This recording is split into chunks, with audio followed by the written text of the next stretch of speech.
And Shan, you do this professionally, but it seems like that would be the exception because you're taking it's impossible to get to know someone and deal with all those communication issues.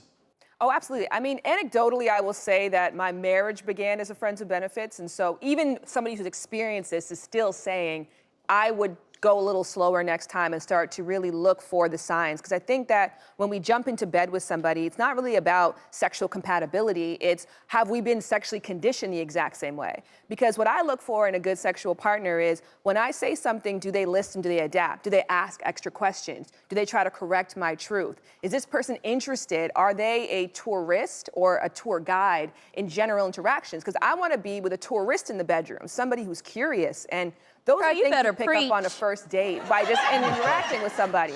So you're married. Yes. And your husband and you were friends with benefits.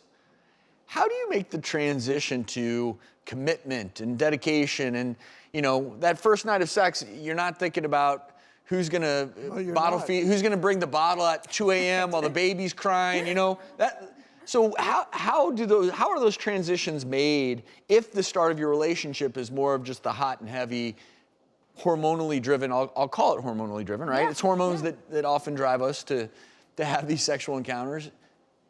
How do you make that? And I'm asking you, because you're an expert, but you also, in your own life, if that's your life, then you've kind of gone that path where, hey, friends with benefits, wait a minute. Let's get married. Yeah, we made it very slowly, right? It's just, you know, healthy intimacy is built taking one small step, seeing if you feel safe, deciding to go forward or go backward, etc. Now, if you start with sex, you're starting with a real high stakes first step, but it is still a first step. And so it was just a matter of, okay, this is all I expect from you. And then maybe I went away for a week and said, someone's got to water my plants. Oh, you did that successfully. Okay, maybe now I can rely on you for more. Next time we go out and you come along with me. Oh, you interact well with my friends. Okay, maybe now you can start joining me on these things. And so it was a slow process of getting to know each other. We just had a very peculiar beginning. But I do think that, again, like you said, you have to be really good about managing your emotions and keeping realistic expectations on what it is. Because if you agreed to just a physical relationship, that's what it's going to be until further notice. Where were you earlier in life? Because when a woman says, I need you to water my plants, I thought it was figurative. I never knew it was literal.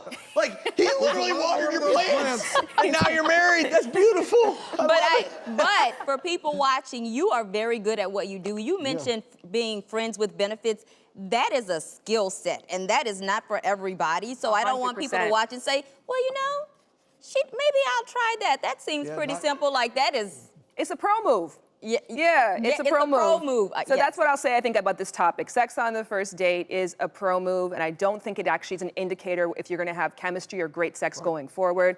And so I think for probability's sake, I can't really see a strong reason to dive in unless it just happens, and then 30 years later, you got a story about it. I love your insight. There's nothing wrong with starting off with a bang. Shan, thank you so much. We really appreciate you and